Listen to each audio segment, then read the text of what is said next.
Piers Morgan, you are such a hypocrite and such a biased news reporter, it's unbelievable. So this week, Piers Morgan was reporting on the death of Liam Payne, and he had a panel of guests on, including Howie Mandel and Katie Waissel, who was a contestant on The X Factor. And I just cannot believe how they were sitting there talking about mental health and how much they berated her for her experience. But before we get into that, Howie Mandel, I'm just so disappointed. I had such a lot of respect for Howie, and then I see him start behaving like this. Be aware that the showbiz industry, the entertainment industry, and the show. I'm there. Yeah. Can you? You know what? Howie speak? If you're not going to listen, then. Well, can I ask you a question? Hang on one second. Did you need help? Katie, hang on. You need help then? Well, no, I'm going to ask you this, Katie, which is help then? I would ask Katie this. You know, you came, I think... And it just shows how wrapped up in his Got Talent world he is to not actually realise what people are going through. And then to end it off, someone's trying to give over their experience and their opinion as being a contestant on the show, and this is how he ends his segment. I gotta go do a reality show. I'm doing Canada's Got Talent. Yeah, well, you make sure that you're forcing me to go now. All right, Howie, I appreciate you joining us. Howie, thank you very much, man. I appreciate it. Piers, the contestant herself is sitting there trying to tell you their experience and how they felt like they didn't get a duty of care, and you wanted to start bringing in where they placed. No duty of care upheld, where there's no mental health support during the show, and I was on it. I really was on it. And after the show... Well, you came 10th. I mean, there's no comparison between what happened to you and what happened to One Direction. We all signed... Can you let me finish, please? Yeah, but there's no comparison between you and One Direction. They became the biggest boy band in the world with all those stresses and pressures. You came 10th in a reality show. What does it matter where they placed? They all were on the same show. They all went through the same thing. All went through the same experience.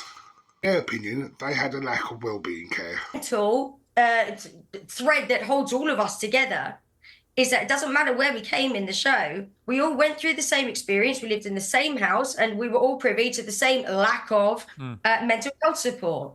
Many contestants, whether it was from that season or others, have really struggled, and it's been awful. It's really been awful. I actually messaged you on Instagram 3 years ago to talk to you about this off camera, but it's fine. You probably didn't read it, and that's absolutely okay. I didn't see it, no.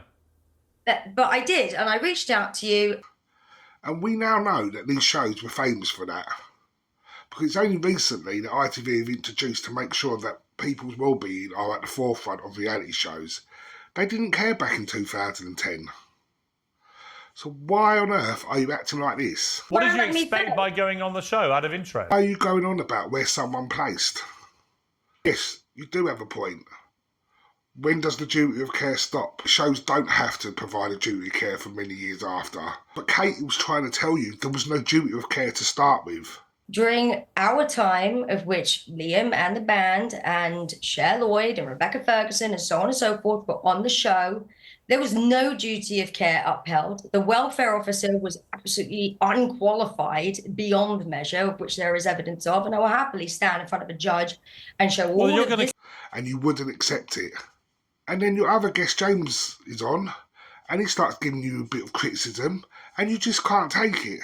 About the importance of mental health on a show that openly trashes Sam Smith, Madonna, Meghan Markle, with a person that has openly said that her mental health struggles were completely made up. Are you talking about me? I'm talking about you there. Yeah, of course. I'm not blaming you entirely for this. This is the whole entertainment industry. What are you saying? I can't criticise people. I'm saying that we need to What about Meghan Markle treating the royal family like I am saying that we all... She never cared about their mental health. We all what's the difference? Out of interest. When Meghan Markle and Prince Harry trash the royal family's mental health, that's what I'm saying. Do you care about that? Yes, of course I do. I actually think we should care about all of those problems. We should all stop being so mean to each other. When you criticise people... So hang on, Katie, let him speak, please. When you criticise people, James... Let him speak as Piers continues to speak. So, James, you should never be allowed to criticise people, James. Is that it? By your own rule? I am saying that, yeah. I'm saying that we should all think about what we're saying. You do all the time. Yeah, I know. I'm guilty as well. I feel... What are you, just a rank hypocrite? You know, I go on the radio and I make jokes, and I feel immensely responsible. I think we should all feel responsible. We should. For Every single criticising person that's people. ever posted. You know, this is what Liam actually sent to you, and I think it's important to read it because you would absolutely hate this debate. Well, hang on, this is 2019. Let me read it. 2019. Let me read what he said. He said, Piers, you're only here. Hang on, put it in context. I wrote a column in which I criticised one of the Kardashians because they were trying to get on their high horse about something. I said, listen, let's be clear. You lot are only famous because Kim Kardashian had a sex tape. That remains true today, 5 years later. I don't think the context is actually that important. It had nothing to do with Liam at the time, but he decided to respond to me. And then you can read out what he's I just think this stands true. Piers, you're only here because you talk shit about everyone and make controversial outbursts about people to get attention.